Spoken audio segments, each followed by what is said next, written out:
कुठलंही आंदोलन आपण बघितलं, ज्यावेळेस आंदोलन फेसलेस असतं त्यावेळी काही प्रवृत्ती त्या आंदोलनात शिरतच असतात आणि त्या प्रवृत्ती त्या आंदोलनाचा फायदा घेऊन त्या आंदोलनाच्या खांद्यावर बंदूक ठेवून आपलीही स्वार्थ कसे आपल्याला पूर्ण करता येतील असा प्रयत्न करत असतात।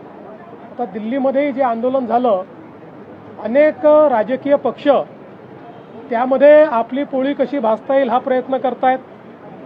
अनेक अशा संघटना की ज्या संघटनांचा या विषयाशी घेणं देणं नाही आहे, पण अराजकता कशी तयार करता येईल त्याचाही प्रयत्न करतायत।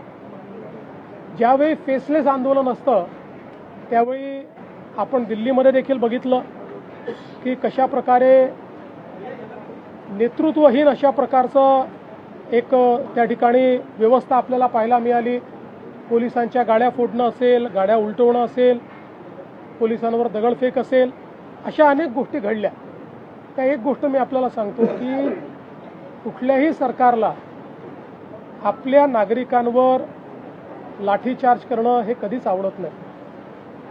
पण काल आपण बघितलं असेल ज्या प्रकारची अवस्था त्या ठिकाणी होती, जर पोलिसांनी कंट्रोल घेतला नसता तर अनेक अनावश्यक अशा गोष्टी त्या ठिकाणी घडल्या असत्या।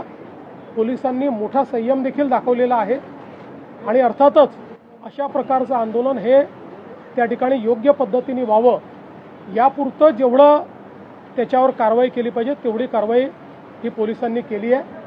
मला असं वाटतं की याच्या खोलात जर आपण गेलं तर मी काही सगळ्या आंदोलकांवर त्या ठिकाणी कुठलाही आरोप करू इच्छित नाही।